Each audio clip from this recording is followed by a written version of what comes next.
Matt Lenihan for Boxing Social in association with William Hill, Empire Fights. I'd like to be joined by 8-0, Danny Quartermaine. Danny, I know you've sold a lot of tickets for this fight. It's a huge stage, the biggest one you've been on so far. How do you feel coming into this? Are you revved up, excited? How do you feel? Yeah, I'm really excited. Obviously, it's a great opportunity for myself to be on a show like this, big show, Sky Sports. And it's fair, if you look at the fighters on the card, it's massive. A lot of them are locally, Birmingham based. And it's quite funny, I was talking to Ben Whitaker's dad, and the last time we probably fought on the same show was like the Midlands County rounds in the amateurs in Birmingham. So now we've come back to Birmingham and both fighting on the same show again. That must be good for you, obviously. You've seen what Ben's done through his career and he's got that big platform now. Is that what you're sort of aiming for, that breakout moment where you get a bit of an opportunity? We mentioned off camera you're a free agent, but if you put on a good performance against what's going to be a tough Mexican, we believe, on Saturday night, do you think that could propel you, maybe get you a contract or maybe get some negotiations going for you?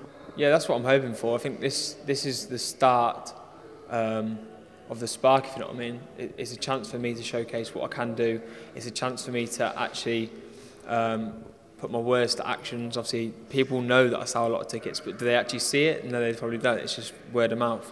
I sell a lot of tickets, big ticket seller, but the thing is, obviously, with that is I'm an exciting fighter. I'm a quality fighter. I can fight at the top level. I have done in the amateurs and I will do in the pros. This year is a massive year.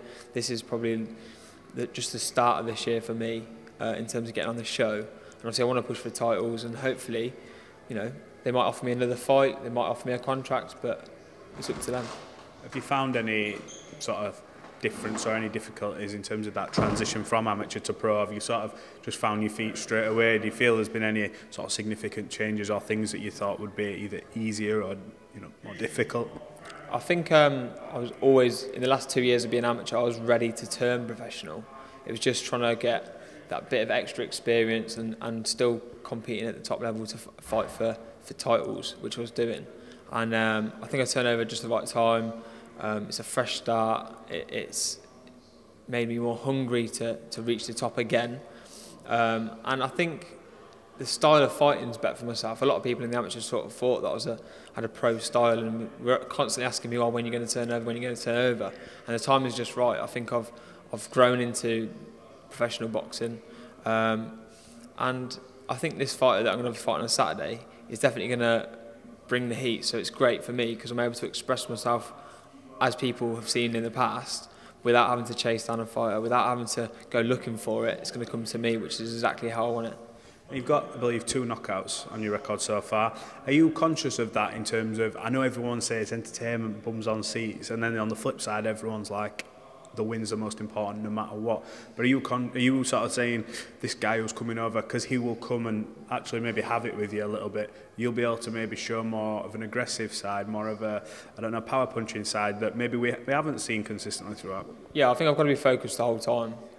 He can be dangerous, but I think that allows, if he's going to come forward and fight, it allows more openings for me to take advantage of.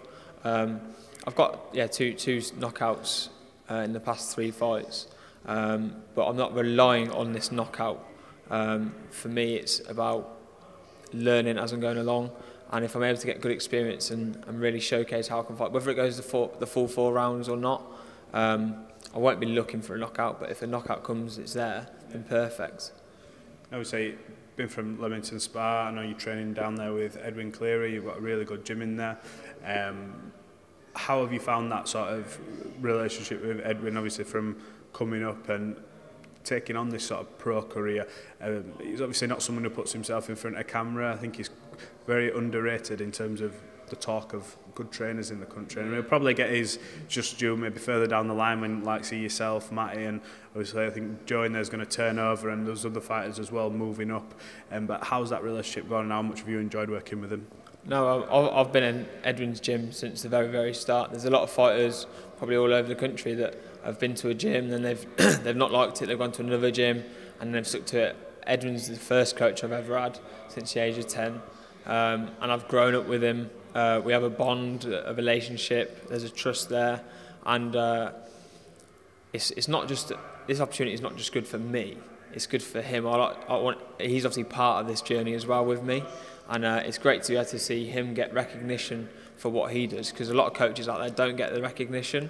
If you look at the stable that we've got, both amateur and professional, this last 3 years, it's propelled like through the roof. The England boxing have come forward, GB obviously boxing with Lewis. We've got heavyweights, we'll probably have a few more heavyweights this year. It's just churning out top quality boxers. You've also, as well, I believe, moving to a new gym. I know he's been quite proud of, what's going to be at this gym, and he's told me all about it. How excited are you for that move over? It's going to be good. It's going to take you all to that next level. Yeah, I'd probably classify it as an institute of boxing. It's what we've needed. We've been at a gym for 15 years. It's no bigger than a shoebox, and he's managed to work around it and still churn out fighters of a good quality.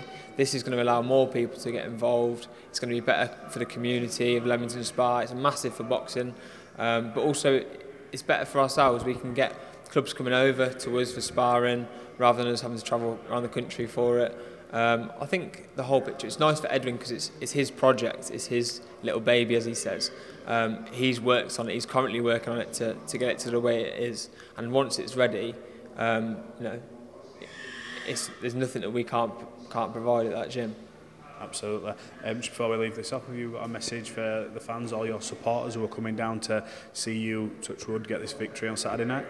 Yeah, it's a massive thank you to everyone who's bought tickets. Obviously, I wouldn't be in this situation right now without the people that buy the tickets, along with obviously my sponsors that have provided me with the financial support, the equipment, everything for me to be a full-time athlete, and obviously then perform on this sort of stage. And they're obviously going to be able to witness it, be part of it, and it's not just a journey for me, it's everyone's part of it together. Without everyone, we couldn't be here.